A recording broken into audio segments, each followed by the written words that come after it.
We are here today to talk about the retrograde planets. We have a retrograde cycle going on with Venus retrograde, with Jupiter retrograde in Capricorn,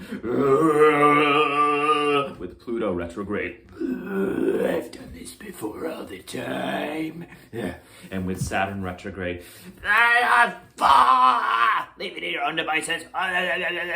These retrogrades this week involve memory, information, connection, connecting between brothers and sisters, connecting units to different units, connecting ideas to facts, connecting images to true and false, connecting ourselves to other. And not only connecting ourselves to other, but also turning connection into relating. How can we differentiate between information and misinformation? This is a big question Mercury is asking us in his home sign of Gemini, the sign of quick movements and merchants and thieves and quick exchanges. As he inches closer and closer to Venus in the same sign as she's going retrograde, harmoniously, sensuously throwing herself backwards upon all those quicksilver exchanges.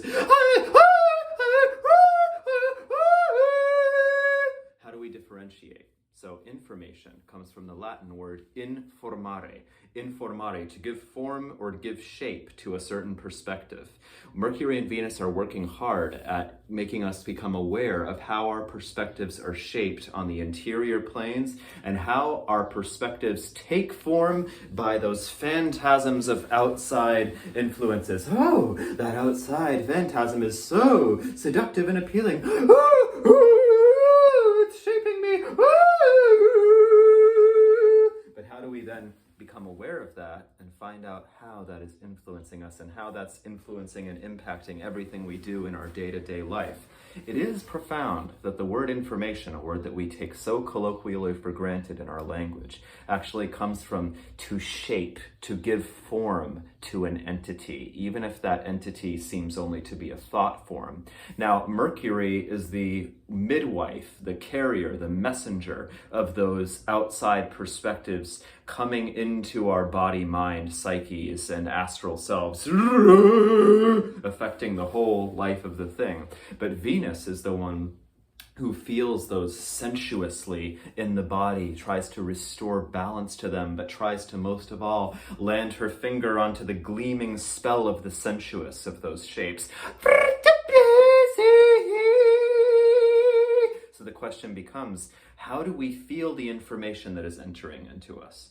Do we feel its physical and kinesthetic and psychic emotional impact on our tears, on our blood, on our sighs and gasps and moans? Do we feel the sensuous impact of the perspectives that are entering into our organisms? Do we feel our organs munching and folding on and digesting those things?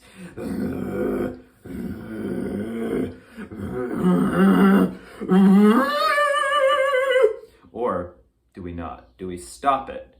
And do we become kind of zonked out to the information that's coming in? I'm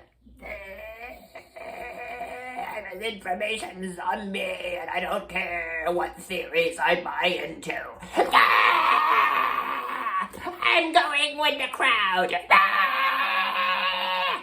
We must be able to make distinctions between those things, misinformation and information. We must engage the critical intellect, otherwise all is lost. The critical intellect is one of our chief weapons during this retrograde cycle. And if you're a Venusian person, you might feel that you're torn between the critical intellect and the heart, between the critical intellect scrutinizing, judging, making value judgments, and the felt body that just wants to have its own rhythm and do its thing and open up in its own ways. That's okay though, because Venus this week and Mercury are going to challenge us to get ahead of ourselves a little bit and make our own connections. It's going to challenge us to connect in every which way. It's like, we're going to connect in this way now. We're going to connect in this way now. We have to look at this. Oh, we have to actually look on this now. Oh, we have to actually go all the way over here and look at this. This is a device of connection. Oh gosh. Oh, we have to connect here. We have to connect there.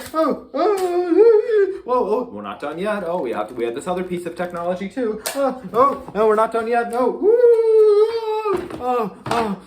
And suddenly every nook and corner of our existence becomes itself an outlet for our connection until it all merges into a center point and seems to all combust.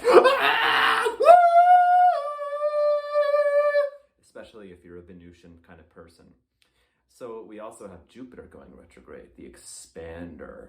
And the question with Jupiter in his fall in Capricorn now, in the deepest depths of the abyss, involves, can we expand our foundations when those foundations are so brittle and stubborn that they actually might need to just be chiseled away? Can those foundations be renovated when actually the real action that's happening is more like, ow, cowabunga?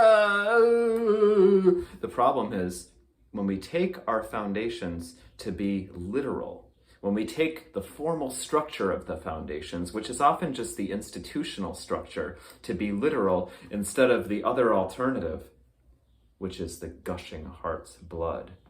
The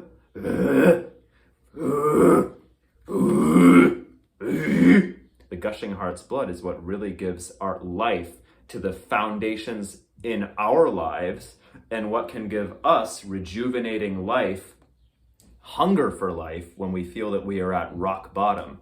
So if we touch into that vulnerable heart and feel that it's possible to be broken open with broken open-heartedness, then we might feel vulnerable, but we're also going to feel a sense of fierce vulnerability. And it's important to just be able to surrender right now and let ourselves be rained on with these retrogrades, be showered over with different kinds of contents. These are limes. What's happening? What's raining on me right now?